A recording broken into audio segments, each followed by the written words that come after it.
আসসালামু আলাইকুম। কেমন আছেন সবাই? আশা করি যে যেখান থেকে দেখছেন ভালো আছেন, সুস্থ আছেন। আল্লাহর অশেষ রহমতে আমিও আমার পরিবার নিয়ে সবাইকে নিয়ে ভালো আছি। কিছুক্ষণ আড্ডা দেওয়ার জন্য আপনাদের কাছে আসলাম। অনেক দিন হয়ে গেছে আপনাদের কাছে ওইভাবে আসি না বা ওইভাবে কথাও হয় না। মন-দিল সবখান দিয়েই খারাপ। আর আজকে কিছু কমেন্টের বিষয় নিয়ে আপনাদের কাছে হাজির হয়েছি। তো ওই কমেন্টগুলোই আপনাদের কাছে একটু শেয়ার করতে চাই। যেহেতু সবাই ওই ধরনের কথাগুলো বলছেন, আজকে একটা বিষয় আপনাদের কাছে ক্লিয়ার করতে আসছি। কি বিষয় সেটা আপনারা ভালো করে জানেন। ও আমি বলি, আহ, আমি আর শারমিন, আপনাদের আপু, দুজন মিলে একটা বিজনেস স্টার্ট করতে যাচ্ছি। সেটা আপনারা আপনাদের আপুর ভিডিওতে জেনে গেছেন যে আমরা কি বিজনেস বা কিসের। আর সেটা একটু বলে দেই। আমাদের বিজনেসের পেজের নাম হলো Sharmin dress gallery. Sharmin dress gallery, ওইটা নিয়ে কাজ করতেছি। প্রোফাইলের যে আপনার আইকনের পিকচার বা লোগো, ওই লোগোর কাজ করতেছি, কভার ফটোর কাজ করতেছি। তারপর আমাদের বাসার বা আমাদের যে স্থান, আমি যেদিক থেকে অনলাইনটা করব, আপনারা সরাসরি আমাদের বাসায় এসে আহ, দেখে শুনে বুঝে নিয়ে যেতে পারবেন। আবার আমাদের কাছে আহ, আমাদেরকে আইসা একটু দেখতেও পারবেন। তবে ছোট্ট করে একটা কথা বলি, আপনারা কিছু মনে নিয়েন না। আমরা অত বড় মাপের সেলিব্রিটি হই নাই যে আমাদের দেখতে মানুষ আসবে, ঠিক না? তো এতটুকু বলবো যে যারাই আমাদেরকে দেখতে চান বা আমাদের কাছে আসতে চান, আমাদের সাথে কথা বলতে চান, আমাদের একটা নাম্বার ওদিকে দেওয়া আছে, ফেসবুক পেজে দেওয়া আছে। আমাদের হোয়াটসঅ্যাপও নক করতে পারবেন, তারপর মেসেঞ্জারও কল দিতে পারবেন। আপনাদের কোনো কিছু জানার দরকার থাকলে বা ড্রেসের বিষয়ে কোনো কিছু আহ, জানার দরকার থাকলে আমাদের কাছে কল দিয়ে জানতে পারবেন। তবে আমি ছোট্ট করে আমার নাম্বারটা বলে দিই। 018 0188590222। এই হলো আমার হোয়াটসঅ্যাপ নাম্বার। আর এই নাম্বারটা আমাদের পেজের নামে মেনশন করা আছে। তবে পেজের নাম হলো শারমিন ড্রেস গ্যালারি। তো আমাদের পেজের সব কিছু হয়ে গেছে, এখন খালি আমরা কিছু ব্যাকগ্রাউন্ড বা কিছু ওই যে আপনি বলেন না, কভার ফটো বা একটা আইকন, তো ওগুলোর কাজ চলতেছে। আমি নিজেই করি সবকিছুই। তো এই ছিল বিষয়। আর কমেন্টের যে বিষয়গুলো দেখেন, আপনারা অনেকেই অনেক ধরনের কথা বলছেন যে বিয়ের পরপরই তোরা ওদিক গেছিলি, ওদিকে যা খাইয়ে আইসোস, এখন ওদেরকে চিনোস না। প্রথমত একটা জিনিস আপনারা খেয়াল করবেন, আমার শ্বশুর বাড়ির আত্মীয় স্বজনকে নিয়ে আমার কোনো মন্তব্য নাই, কোনো কথা নাই। এটা আপনাদের আপুও বলছে যে আমি না করছি, যে আমার ফ্যামিলির কোনো বিষয় নিয়ে তুমি কোনো দিন কথা বলবে না, ঠিক আছে? তো ওই বিষয়ে আমি একটা কথা বলি যে আমি গেলাম বাপ্পি ভাইদের বাসায় গেছি, ঠিক না? আমি বাপ্পি ভাইদের বাসায় গেছি, আপনারা জানেন যে শারমিনের চাস্তো বোন জামাই। তো সেদিকে গেছি, আপনারা বলছেন 20 দিন থাইকে আসছোস, ভিডিও কইরা আসছোস, তাদের কাছে ফেস হইছোস। তারা না থাকলে দেখেন, এই যে ইউটিউব প্ল্যাটফর্ম, আমার ওয়াইফ যখন ইউটিউব করে, আমি তখন তো শারমিনের কাছে বিয়ে করি নাই কে শারমিনকে। তবে আমাদের রিলেশন ছিল, ফ্যামিলিগত সব কিছু ঠিকঠাক ছিল। আমি কখনোই বলি নাই আমার, মানে আমার চ্যানেলে ভিডিওটা দেখলে আপনারা পিছনে যে ভিডিওগুলো আছে সেগুলো আপনারা দেখলে বুঝতে পারবেন যে আমাকে কেউ প্রমোট করে নাই। প্রথমত প্রমোট করে নাই, আমিও কেউর কাছে যাই নাই। আমি শুরু করছি আমার ফ্যামিলি নিয়ে, আমার আব্বু আম্মু, আমার পরিবারে যারা ছিল তাদেরকে নিয়ে আমি ইউটিউব জগতে আসি, ঠিক আছে? এখন এই প্ল্যাটফর্মে আপনি যত বড় বড় সেলিব্রিটি দেখেন না কেন, কেউ না কেউর মাধ্যমে আসছে, ঠিক আছে। একটা পর্যায়ে ওই ব্যক্তিগুলো বললাম চিনে না, ঠিক না। আমিও বলি না যে আমি তাদের চিনি না, ঠিক আছে। আমি এতটুকু বলছি যে আপনারা কমেন্ট করছেন যে আমার ভাস্তির ছেলে হয়েছে, সেই জায়গায় আমি কেন যাই নাই বা কি কারণবশত যাই নাই সেটা হয়তো বা আপনারা জানেন না, ঠিক আছে। আমি আমার ভাস্তির চাচা হই বা বাপের উদ্দেও থাকি, তে একই ফ্ল্যাটে থাকি, মানে আমি থাকি 6 তলায়, আমার ভাস্তি থাকে 4 তলায়। তো সেই জায়গায় হলো আমার বাসাও তারা বললাম থেকে গেছে। তো ওইভাবে কইলাম আমি যে তার চাচা হই বা চাচা শ্বশুর হই, আমার ভাস্তিও আমাদেরকে কোনো সম্মান করে না। আর আমার ভাস্তির জামাইও আমাদেরকে কোনো সম্মান করে না। কেন করে না?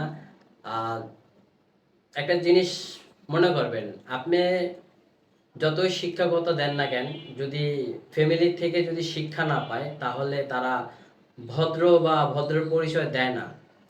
তে আমি যখন বাসা দিয়ে উঠি, আমাকে দেখে বা আছে না যে সালাম করে বা জিজ্ঞাসা করে, তারা হলো আমাদেরকে ছোট হইতে পারে আমাদেরতে, কিন্তু আছে না, আমরাও তো একটা মানুষকে দেখলে শ্রদ্ধা করি যে কেমন আছেন, সালাম দেই, জিজ্ঞাসা করি। তে আমাদের তারা হলো কোনো শ্রদ্ধা করে না। যাই হোক, এটা তাদের ব্যক্তিগত ব্যাপার। এটা নিয়ে আমি আমার বড় ভাইয়ের সাথে আলাপ করছি। বড় ভাই বলল, যেহেতু তোমাকে জিজ্ঞাসা করে না, তোমার সাথে কথা বলে না, তাহলে তো কোনো মানে নাই। তো এই ক্ষেত্রে আমার যাওয়া হয় না, ঠিক আছে। এখন বলবেন যে তোদেরই তো সবকিছু, হ্যাঁ আমাদেরই সবকিছু, কিন্তু আমরা ওইভাবেই জিনিসগুলো মেনটেন করি, ঠিক আছে। এই যে আমার ওয়াইফ গেছে, আমার ওয়াইফ কি হয়, তাদের চাচি হয়, আমার বাস্তির জামাই চাচির শাশুড়ি হয়। ওই বাসায় গেছে ছেলেটাকে দেখতে, নাতিটাকে দেখতে। তো আমার ওয়াইফকে এক গ্লাস পানি পর্যন্ত খাওয়াতে নাই, ঠিক আছে। তারা এক গ্লাস পানি পর্যন্ত খাওয়াতে নাই। কে গেছে এই জিনিসটাকে দেখতে হয়, যে আমার চাচি গেছে, তে চাচির পানি বা খুশি যে মিষ্টি, আমি তো আমার ওয়াইফকে খালি হাতে পাঠাই নাই, ঠিক না। তো এই নিয়ে একটাই ছিল, বা বলছি যে আমরা খুশির খবর আলহামদুলিল্লাহ, আহ, নাতি হইছে, নানা হইছি, শারমিন নানি হইছে। তো এই হিসাবে আমরা একটা ভিডিও বানায় ছাড়ছি, আমরা মেনশন করি নাই, কারণ মেনশন পরের ভিডিওতে যাব, কারণ এত বড় ভিডিও আপনারা দেখতে দেখতে বোর হয়ে যাবেন, সেই কারণে আমরা এই রাখছি। তো কিছু লোক মানুষ মেসেজ করছে যে তানজিলা তোদের কি হয়, তানজিলার কাছে কেন গেছ যাই, ঠিক আছে, তোদের তো মূল্যনি দেয় না, তোদেরকে কিছুই করে না, ঠিক আছে। তো ওই কারণবশতই আমি ওই কথাটাই ওইভাবেই বলছি যে আপনারা সবাই কম বেশ মেসেজ করছেন, তা আমি ওই কথাটাই বলছি যে দেখেন সে কে হয়, ঠিক আছে। যদি আমি যদি কিছু হইতাম তাদের ফ্যামিলি, ঠিক আছে, তাহলে অবশ্যই আমরা গেতাম বা না গেতাম, ঠিক আছে, এই প্রশ্নটাই উঠতো না। তো এই কারণবশতই আমি হলো ভিডিওতে এই কথাটা বলছি। তবে আপনারা বলছেন যে ওর নাম ইউজ করে তোরা ভিউ কামাবি, তত ভিউ হয় না, ঠিক আছে। আলহামদুলিল্লাহ যতটুক হয় আলহামদুলিল্লাহ। মনে করেন যে আমাদের ভিতরে লোভ নাই, ঠিক আছে, যে আমরা লোভে আরেকজনের নাম বেচা আমরা ই করব, তা না, ঠিক আছে। তো ওই ভিডিওটার ভিতরে সব কিছুই উল্লেখ করা আছে। তো এই ছিল বিষয়। আর আসলেই আমি আমার শ্বশুর বাড়ির কাকে চিনি, বিলাল ভাইকে চিনি, নাহার ভাবিকে চিনি, আমার একটা শালা আছে তাকে চিনি, আমার শাশুড়িকে চিনি, তারপর আমার যে শ্বশুর আব্বা ছিল, আল্লাহ তাকে বেহেশতে নসিব করুক, তাকে চিনি। তারপর ওই বাসায় 2টা বাচ্চা আছে, শারাফাত শারিফা, তাদেরকে চিনি, ঠিক আছে। আমার শ্বশুর বাড়ির লোকদেরকে আমি চিনি, ঠিক আছে। এর বাইরে আর কেউকে চিনি না, ঠিক আছে। আপনারা আহ, আবার এটাও বলেন যে তোদের ভিডিও দেখে কি শিক্ষাগতা বা কি শিক্ষণীয় আছে। দেখেন, আমরা শুরু থেকেই কি ভিডিও বানাই, আমি আমার ওয়াইফ আমার ফ্যামিলি নিয়ে কি করতেছি বা আমার লাইফটাকে নিয়ে কি করতেছি, ঠিক আছে। এই জন্যই ওই জায়গায় আমার ইউটিউবের নাম দেওয়া আছে অ্যাজ আর ড্রিম লাইফ। ড্রিম অর্থ আপনারা ভালো করেই জানেন, লাইফ অর্থ এটাও ভালো করেই জানেন। তে আর নামের আগে আমার নামটা ইউজ করা হয়েছে, শারমিনের নামটা ইউজ করা হয়েছে। তে এই যে নামটা, এই নামটা সুন্দর করে দেওয়া হয়েছে। এখন বলবেন যে তোকে চিনে কি? শারমিনের ভিডিও থেকে বা শারমিনের জন্যই তোদের চিনা বা জানা, ঠিক আছে? তে আমি যদি ইউটিউবিং এ পরে আসতাম, বিয়ের পর যদি আসতাম, তাহলে আপনারা এই কথা বললে আমি মুখ বুঝে বা নিজেই মানে বুঝতে পারতাম যে হ্যাঁ, আসলেই তো, যে কথা তো বাস্তব, যে আমি শারমিনের মাধ্যমে পরিচিত লাভ করছি, ঠিক আছে? আমি যখন বিয়ে আমার কথা যখন হয়ে আসে, এই যে আর একটা মাস, সামনের মাসের মানে আগামী মাসে 13 তারিখে আমাদের 1 বছর পুরো হবে।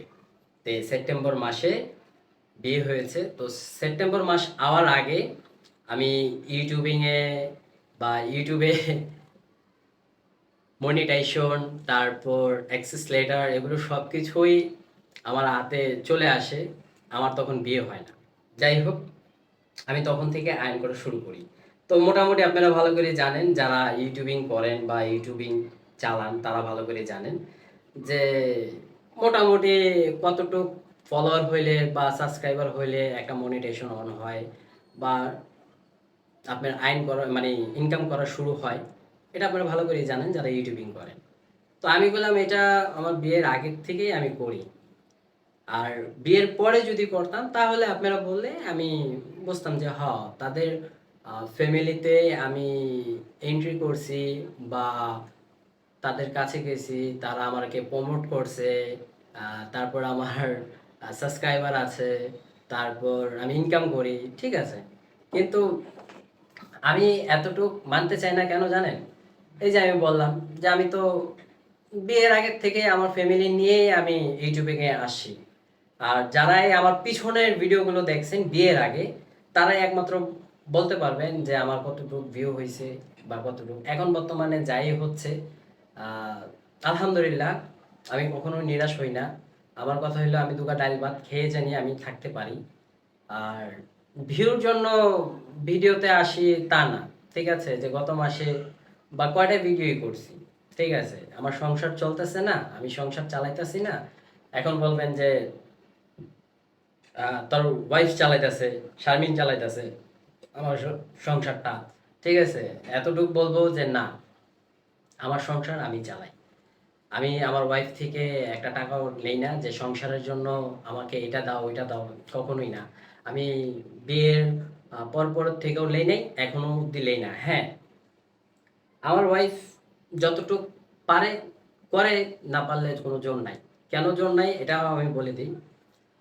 শারমিন কিছুদিন আগে তারা দুই ভাই মিলে একটা জায়গা কিনছে, সেই জায়গায় দলিল করছে। তো মোটামুটি অনেক অ্যামাউন্ট শারমিনের যাচ্ছে প্রতি মাসে, ভালো একটা অ্যামাউন্ট যায়।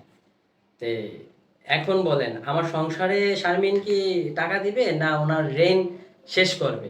এই জিনিসটা আপনি একটু মাথায় রাখেন। আমার সংসার আমি মোটামুটি যতটুক পারি অতটুকুই চালাইয়া নিয়ে যাই। আর যে বিষয়টা আমরা বললাম বা আমি কমেন্টে যে কমেন্টগুলো আমি ওইভাবে পাবলিক করতে পারি নাই, আপনারা মনে করবেন যে আমাকে উড়াধুরা গালাগালি শুনতে হয়েছে, এই করতে হয়েছে, সেই করতে হয়েছে। এটা নর্মাল, এটা এখন যে তা না। পাবলিক প্ল্যাটফর্ম কাজ করি, সবাই সবার মন্তব্য এদিকে লিখতে পারে। তো এতটুকু বলবো যে মন খারাপের কিছুই নাই। আর যেটা বলবেন যে এখন ওদেরকে চিনোস না, আসলে আমি চিনি না, ঠিক আছে? আমাকে যেই ব্যক্তি চিনে না আমিও তাদেরকে চিনি না, ঠিক আছে? এই যে কিছুদিন আগে কিছুদিন আগে এই প্ল্যাটফর্মে যখন আমি পাড়া দিই, তখন আমার সাথে সাথে বা আমার লগে লগে অনেকটা মানুষ এই প্ল্যাটফর্মে পা রাখছে, ঠিক আছে? আমি আরো 1 বছর আগের ঘটনাগুলো বলি। তে আমার তো এই মে মাসে আবার মে মাস আসলে আমার 2 বছর হয়ে যাবে ইউটিউব জগতে। তো 1 বছর আগে আমি যখন ইউটিউবে পাড়া রাখি, তখন সবাই আমার সাথে সাথেই পা রাখে। তে সবাই গেলাম আমাকে দিয়ে বেনিফিট নিছে, সবাই এ টু জেড যারা আমার লগে লগে যারা এই ইউটিউবে আসছে, তারাই আমাকে দিয়ে অনেকটাই বেনিফিট নিয়ে নিছে। এখন বর্তমানে কেউই আমাকে চিনে না, এটা বাস্তব। কেন এটা বাস্তব? ওই যে কথা আছে না, স্বার্থ ফুরায় গেল একা তুমি বাবা কে? ঠিক আছে। আর শ্বশুর বাড়ির কথা বলে লাভ নাই। এটা আমাকে আপনাদের আপু বলে দিয়েছে যে আমার ফ্যামিলি নিয়ে, আমার শ্বশুর মানে আমার আত্মীয় স্বজন নিয়ে তুমি কখনোই কোনো কথা বলবে না। আমি আজব ভালো মন্দ কোনো কিছুই বলি না। ঠিক আছে, এই যে আপনারা বলবেন যে অমুক তমুক বাচ্চা হইছে, এই হইছে, সে হইছে, তোমাকে কেন নিয়ে গেল না, আবার আপনারা এইগুলো কমেন্ট করে জানাইছিলেন বা বলছিলেন রাজ তুমি যাও নাই, অনেক ভালো করছো, তুমি গেলে তোমার কোনো সম্মান থাকতো না। ঠিক আছে, আমি তাদের বাড়ির জামাই, 2 টাকা দিতে পারি বা না পারি সেটা বড় কথা না, বা সেটা দেখার বিষয় না।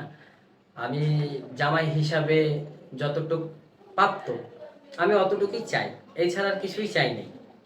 আমার এই বিয়ের লাইফে আমি কিছুই চাই না। তারপর একটা ঝামেলা হইলো, সেই ঝামেলার পর থেকে আমি বুঝতে পারলাম যে ধরে বান্ধা সবকিছু আদায় করে নেওয়া যায় না, নিজের মতন করে নিজে কিছুই করা যায় না।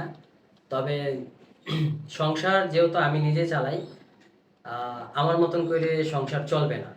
এই সংসারে আরেকটা পার্সন আছে, তার মতন করে সংসার চালাতে হয়। ঠিক আছে, যেরকম ছোট ছোট যা জিনিসগুলো লাগে এটা তো আমারই দিতে হয়, ঠিক না? কারণ একটা মেয়েকে আমি বিয়ে করেছি, তো ওই মেয়েটার ভরণ পোষণের দায়িত্বটা তো আমারই। আপনারা কি বলেন? ওই মেয়েটার তো ভরণ পোষণের দায়িত্ব তো আমারই। তো মোটামুটি আল্লাহ দিলে যথেষ্ট পরিমাণ চেষ্টা করি যে শারমিনের কোনো শখ যেন আমি পূরণ না করতে পারি, সব শখই যেন আমি পূরণ করতে পারি, ছোট ছোট হোক। ঠিক আছে, ছোট ছোট হোক, যতটুকু পারি অতটুকুই আমি করার চেষ্টা করি। তে আপনারা ভুল বুঝেন না, ঠিক আছে? কারণ কিছু জিনিস দেখা শিক্ষা পাইছি, তো সে মানে ওইটার কারণবশতই আমি আহ, বলি। ঠিক আছে, এছাড়া আর কিছুই না। তো অনেক কথাই বললাম, মনের ভিতরে অনেক কিছুই ছিল। তো এতটুক বলবো যে সবাই দোয়া করবেন আমাদের বিজনেসটা জানি পরিপূর্ণভাবে সুন্দরভাবে চলতে পারে। আমরা সব কিছু রেডি করতেছি, জাস্ট আমাদের পেজের নামটা আমি মেনশন করে দিলাম যে শারমিন ড্রেস গ্যালারি। আর ওই পেজে আপনারা যখন মন চাবেন নক দিতে পারবেন, কথা বলতে পারবেন। আর আমার ইউটিউবে তো নাম বলেই দিলাম যে আমার হোয়াটসঅ্যাপ নাম্বারটা। তো এই ছিল বিষয়। বাসায় শারমিন নাই, গেছে দাঁতের ডেন্টালে। তার দাঁতের সমস্যা, সেটার জন্য হলো ডেন্টালে গেছে। ডেন্টাল থেকে আমার শাশুড়ি মার বাসায় যাবে, শাশুড়ি মার সাথে কি কি বলে কথা আছে সেগুলো শেষ করবে, তারপর শারমিন আসবে। দেখেন না, আমি আমার শ্বশুর বাড়িতেও যাওয়া গেলাম কমাই দিয়েছি। বিয়ের পর পরে আমি আহ, অনেক যাওয়া হয়েছে, ওইটা নিয়ে অনেক কথা শুনতে হয়েছে। ভাদাইম্মা শ্বশুর বাড়িতে ঘন ঘন যায়। ঠিক আছে, পরপরেতে গেলাম আমি আমার শ্বশুর বাড়িতেও যাওয়া কমাই দিয়েছি। কেন যাওয়া কমাই দিয়েছি? আমি এটা আগের থেকেই জানতাম যে ঘন ঘন শ্বশুর বাড়িতে গেলে জামাই হিসাবে কদর থাকে না। ঠিক আছে, আর শ্বশুর বাড়ির আত্মীয় স্বজনদের বাসায় যাওয়ার একটাই রিজন ছিল, সেটাও আমি বলে দিই সেটা কি রিজন ছিল। আহ, আমি একটা ফ্যামিলিতে বিয়ে করছি, সেই ফ্যামিলিতে মেম্বার কারা কারা আছে বা তাদের গ্রাম অঞ্চলটা কিরকম, ওগুলোই দেখানোর জন্য আমাকে নিয়ে গেছে। কারণ আমি তখন নতুন জামাই ছিলাম। ঠিক আছে, তে আমি যথেষ্ট পরিমাণ চেষ্টা করছি যে আমার আত্মীয় স্বজনদের বাসায় শারমিনকে নিয়ে যাওয়ার। কিন্তু ওই যে আমি এর আগে অনেকবারই বলছিলাম যে আপনি তাদের বাসায় যেতে পারবেন যারা আপনাকে দাওয়াত দিয়ে ডাক দিবে। ঠিক আছে, এরকম কোনো নাই। আমার আত্মীয় স্বজন বলতে আমার মামা বাড়ির এলাকাটাই, যেটা কিছুদিন আগে দেখছেন নারায়ণগঞ্জ। তো সেদিকে আমি আমার বোনেদের বাসায় নিয়ে গেছি। এছাড়া আর কোনো জায়গায় নাই যে আমি নিয়ে যাওয়ার মতন, আমার কোনো কিছু নাই। ঢাকা শহরে বড় হয়েছি, যে যার মতন করে ফ্যামিলি চালাচ্ছে, ফ্যামিলির কাছে যাচ্ছে, কিন্তু আমার কাছে ওরকম নাই। বাকিটা আপনাদের আপু ভালো করে জানে, যেহেতু আপনাদের আপু আমার সাথে সংসার করে। তো সেই কারণে আমি হয়তো বা তাদেরকে নিয়ে যেতে পারি নাই। বড় বোনদের বাসায় নিয়ে গেছি, কিন্তু ছোট বোনদের বাসায় নিয়ে যেতে পারি নাই। কেন? আহ, মন চায় নাই যে যাই, একটু ঘুরে আসি, এই জন্য যাওয়া হয় নাই। তবে আমার ছোট বোন, বড় বোন সবাই কম বেশ আমাদের বাসায় আসে, সবাই দেখছে। আর আপনারা তো দেখছেনই যে আমরা রোজার ঈদটা সবাইকে নিয়ে কাটাইছি। তো এই ছিল বিষয়। আর তারপরে থেকে আমার আর সেদিকে যাওয়া হয় নাই। আবার বলবেন যে তুই অমুক জায়গায় যায় তমুক জায়গায় যায় সম্পর্ক নষ্ট করছস। না, আমি সম্পর্ক নষ্ট করি নাই। আমি বিয়ে হওয়ার আগেই একটা জিনিস জানতাম, সেটা হলো আহ ব্যাপারী, আর তারা তো ব্যাপারী বংশ না, ব্যাপারী বংশের মেয়ের জামাইদের কোনো কদর নেই। এটা বাস্তব। এই যে আমি যে ভিডিওটা বানাচ্ছি এটা সবাই কম বেশ দেখবে। তারা তাদের সন্তানের যতটুকু কদর তার থেকে একটু কম, ঠিক আছে?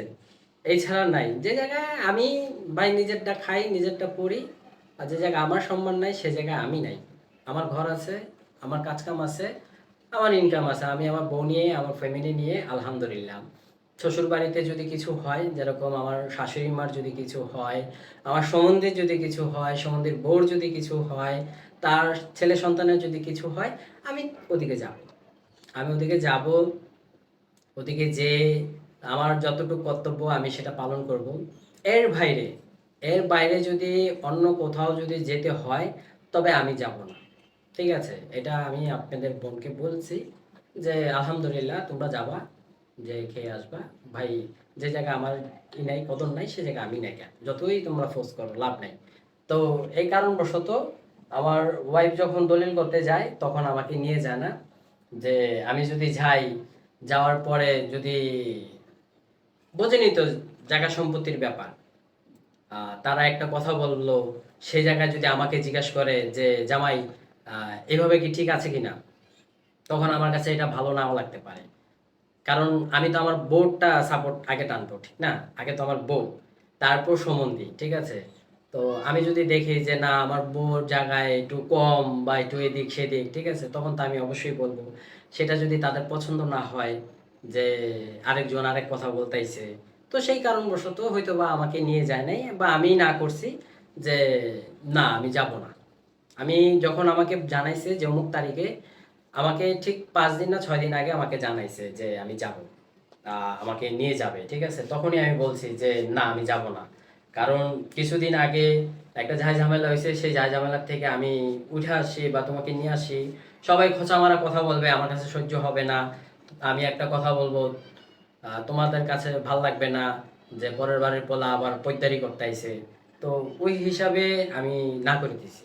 বা শারমিনও বুঝতে পারছে যে না, আসলে যদি একটা কিছু বইলা ফেলায় আর ওইটা যদি তাদের কাছে মাইন্ড লেগে যায়, জামাই হিসাবে এই কথা কেন বললো। ওই যে বললাম না যে কদর নাই, আসলেই নাই। তো সেই কারণেই যে আমি আমার শ্বশুর বাড়ির যে কয়টা মেম্বার আছে সেই কয়টারে আমি চিনি, এর বাইরে আমি কেউ চিনি না। কারণ তাদের আমাকে দিয়ে কোনো বেনিফিট নাই, আমিও তাদেরকে দিয়ে কোনো বেনিফিট নেই নি, ঠিক আছে? ওই যে বলবেন ওদের বাসায় গেছি ওদের বাসায় গেছি, তারা নিয়ে গেছে, ঠিক আছে? যে নতুন জামাই আহ, পরিচয় হোক বা তাদের আত্মীয় স্বজন কোথায় কোন গ্রামে থাকে বা কোন জেলায় থাকে দেখুক, ঠিক আছে? যেরকম মামা শ্বশুরদের বাসায় গেছি, চাচা শ্বশুরদের বাসায় গেছি, তারপর বাপি ভাইদের বাসায় গেছি। তো মোটামুটি তাদের বাসায় যে আমি চিনছি। আর খরচের যে বিষয় আমাদেরটা আমরাই বহন করে আসছি, ঠিক আছে? হ্যাঁ, একটা আত্মীয় স্বজন গেলে আপনারা কি না খাওয়ায় বিদায় করবেন, না আত্মীয় স্বজন থেকে টাকা পয়সা নিয়ে আপনারা তাদেরকে খাওয়াবেন, ঠিক আছে? তো আমরা যে যে জায়গায় গেছি নিজেদের টাকা ভাঙিয়ে গেছি, তারপর যাদেরকে নিয়ে গেছি মোটামুটি টাকা দিছি। তো এটা আপনাদেরকে যে ভুলটা ছিল সেটাই আমি ভেঙে দিলাম। তবে আপনারা যদি বলেন যে তাদের ফুটেজ রাখবি না, আসলে ওই ফুটেজ কোনো ভ্যালুই নাই, কেন, ঠিক আছে? কারণ আমরা গেছি ভাই, সুইমিং পুলে গেছি, সেই জায়গায় যে কয়টা টাকা লাগবে আমরা জামাই বউ তারপর যাদেরকে নিয়ে গেছি, কারণ আমরা ফোর্স করে নিয়ে গেছি যে কোথাও ঘোরার জায়গা আছে কিনা, দেখার মতন জায়গা আছে কিনা, চলো যাই। তো সেই জায়গায় যত খরচ হয়েছিল সেটা আমরাই বহন করছি। এটাও এর আগে অনেকবারই বলা হয়েছে, তারপর আবার নতুন করে একটু জানিয়ে দিলাম আপনাদেরকে। এই ছিল। এখন আত্মীয় স্বজন তো আত্মীয় স্বজনের মতনই থাকে। যদি তারা যদি আমাদেরকে না চিনে, আমরাও তো তাদেরকে চেনার মতন কোনো মানে বা কোনো কিছু রাখি না, ঠিক আছে? আর যে ভিউর ব্যাপারটা আলহামদুলিল্লাহ যতটুকু হয় আল্লাহ পাক যতটুকু রিজিকে রাখছে অতটুকুই হোক, মনে কষ্ট রাখার কিছুই নাইকা। আর বিজনেস একটা স্টার্ট করতে যাচ্ছি, আর কয়টা দিন লাগবে, এই সপ্তাহের ভিতরেই কমপ্লিট করে ফেলবো, তারপর আপনাদের মাঝে সব কিছু নিয়ে হাজির হব। তো আমার কথায় যদি আপনারা কষ্ট পেয়ে থাকেন বা ভুল বুঝে থাকেন, সুন্দর মতন না টেনে একটু দেখেন, বুঝে ফেলবেন। আর তারপরও আমি এতটুকু বলবো যে যদি আমার কথায় ভুল হয়ে থাকে বা আমি ভুল কিছু বলে থাকি তাহলে অবশ্যই ক্ষমা করবেন, ঠিক আছে? কারণ আপনারাই আমাদের মানে আপনারা এইগুলা আমাকে এই পর্যন্ত নিয়ে আসছেন। আমি বারবার আমার ফার্স্ট একটা ভিডিও দেওয়া আছে, ওটার ভিতরে বলছিলাম 2 মিনিট না 3 মিনিটের একটা ভিডিও, ওটার ভিতরে বলছিলাম যে যে কোনো প্রতিষ্ঠান হোক, যে কোনো কিছুই হোক, সাপোর্ট না হলে কেউ কখনো আগাইতে পারে না, ঠিক আছে? আপনারা সাপোর্ট করছেন, আপনারাই নিয়ে আসছেন, ঠিক আছে? আর হ্যাঁ, আমি এটা মানি, আমাকে কি হিসাবে জানেন ইউটিউবে, যে শারমিনের হাজবেন্ড, এটা আমি মানি, ঠিক আছে? শারমিনের হাজবেন্ড এটা মানি। দেখেন অনেক সেলিব্রিটি আছে, তাদেরকে কারা উঠাইছে, তারা এই প্ল্যাটফর্মে কেমনে আইছে, বা তারা এত ফেমাস কিভাবে হয়েছে, তাদেরকেও কোনো না কোনো মানুষের সাহায্য লাগছে বা সাপোর্ট লাগছে। এই প্ল্যাটফর্ম বা এই দুনিয়াটা এই সিস্টেমই চলে, ঠিক আছে? এই যে আমরা একটা ব্যবসা করতেছি, সেই ব্যবসাটার আপনারা বলছেন, এই যে আমার গতকালকের ভিডিওতে বলছেন যে আবার আরেকজনেরটা বোধহয় আমি কপি করছি, ঠিক আছে? এখন ওই যদি না আসতো তাহলে কি আমরা এটা করতে পারতাম না? আর অনলাইন থ্রি পিস বিজনেসটা এটা শুধু ওই একলা করে না, বাংলাদেশে অভাব নাই। ইউটিউবে ফেসবুক পেজে যে সার্চ করলে অভাব পাবেন না, এক একটা পেজ এক এক ধরনের। আর আমি এই যে অনলাইনে যে বিজনেসটা স্টার্ট করতেছি, এটার আগেও আমি অনেক কাজ করছি, কারণ আপনারা ভালো করে জানেন আমি নিউ মার্কেট এক ব্রাঞ্চে কাজ করতাম, সেই জায়গায় আমি অনলাইন ডিপার্টমেন্টে ছিলাম। যত অনলাইনের প্রোডাক্টগুলো আমারই ডেলিভারি করতে হইতো বা আমি অনলাইন সাবজেক্টটাকে হ্যান্ডেল করতাম। তো ওই কারণেই আমার একটা অভিজ্ঞতা আছে, আর ওই অভিজ্ঞতাতে আমি আমার মতন করে শুরু করলাম। তো থ্রি পিস যে এই পেজে সেল করব তা না, এই পেজে শাড়িও থাকতে পারে বা টি শার্টও থাকতে পারে। তো ভাগিনায় আসলো মাত্র, এই যে একটু এদিকে আহ, আহ, একটু নিচে হও। আসসালামু আলাইকুম। তো ভাগিনায় আসলো, ভাগিনাকে দিয়ে একটা কাজ করাবো, শর্ট মানে ছোট্ট একটা কাজ করাবো। সেটা কি কাজ করাবো মামা, তুমি একটু বলো তো কি কাজের জন্য তোমাকে ডাকাইছি? স্টেট ফার্স্ট অ্যাকাউন্ট খুলবো, যেটা দিয়ে পুরো বাংলাদেশ আমরা হোম ডেলিভারি দিতে পারবো আর কি। হ্যাঁ, যেরকম আমার ভাগিনা এই যে ফুলের যে বিজনেসটা করে সেটা, যেটার মাধ্যমে ডেলিভারি করে থাকে পুরো বাংলাদেশকে, 64টা জেলায় তো 64 না? জেলা, হ্যাঁ, তো হোম ডেলিভারি। হোম ডেলিভারি যেটাকে বলে, তো ওইটার জন্য একটা অ্যাকাউন্ট খুলতে হয়। হুম। আর ওই অ্যাকাউন্টটা লগইন আমি নিজে করতে পারতাম, তবে আমি নিজে না করে ভাগিনাকে ডাকাইছি, কারণ ভাগিনা হলো ওইটা কাজ করে অভ্যস্ত। তো ভাগিনাকে দিয়ে কাজটা করলে আমার সুবিধা হবে। আর আমি তো ফার্স্ট এটাকে নিয়ে কাজ করব, তো আমারও একটু বোঝার দরকার আছে, তারপর অনেক কিছু ইয়ে আছে। তো যাই হোক, আপনারা আমাদের বিজনেস নিয়ে একটু দোয়া করেন, জানি সুন্দর মতন করে যেতে পারি। কারণ এটার ভিতরে অনেক কিছু আইটেম থাকবে, থ্রি পিস থাকবে, প্রথমত থ্রি পিস, তারপর শাড়ি, তারপর টি শার্ট থাকতে পারে, ভালো ব্র্যান্ডের ভালো মানের টি শার্ট থাকতে পারে, তারপর এই যে ফ্লাওয়ারগুলো, যে ফুলগুলো যে থাকে যেগুলো, এগুলো থাকতে পারে। তবে এত হিজিবিজি করব না, আস্তে আস্তে সব করব। এটার জন্য আমার ভাগিনার তো পেজ আছেই, আপনারা ভালো করে জানেন। পেজের নামটা কি মামা তুমি বলে ফুল দাও? বিলাস। ফুল বিলাস। ফুল বিলাস। তো ফুল বিলাসে গেলে আপনারা সবকিছু দেখতে পারবেন। আমার এই যে ব্যাকগ্রাউন্ডটা দেখছেন, এই ব্যাকগ্রাউন্ডের অনেকগুলো কাজ করি আমরা, ফটোশুট করি এই ফুলেরটা, তারপর আমাদের জন্য আবার শুরু করতেছি। তো সবকিছু মিলে আমরা ঝাঁপিয়ে পড়তেছি। আর তা আবার শেষ করে দেওয়ার আগে আমি একটা কথা বলে যাই, আবারও আমি বলে দিই, আমাদের পেজের নাম হলো Sharmin dress gallery. Sharmin dress gallery Facebook page আছে, আপনারা একটু চেক আপ করতে পারেন বা আপনারা যা দেখতে পারেন। ওদিকে হোয়াটসঅ্যাপের নাম্বার আছে, আর শুরুতেই আমার নাম্বারটা বলে দিছি। আপনারা অবশ্যই যদি কোনো কিছু জানতে চান কল দিয়ে কথা বললেন। আর যারা এই বাসায় এসে নিয়ে যেতে চান, ওই জায়গায় লোকেশন দেওয়া আছে, আমাদের ফুল অ্যাড্রেস। আর আপনারা হোয়াটসঅ্যাপে নক করার সাথে সাথেই অটোমেটিক একটা রোবটিং যে মেসেজ থাকে ওটা চলে যাবে। Auto message. অটো মেসেজ যেটাকে বলে, ওটার ভিতরেও পুরো মেনশন করা থাকবে। তো এই ছিল বিষয়, আজকের মতন বিদায় নিচ্ছি। সবাই ভালো থাকবেন, সুস্থ থাকবেন। আল্লাহ হাফেজ। আল্লাহ হাফেজ।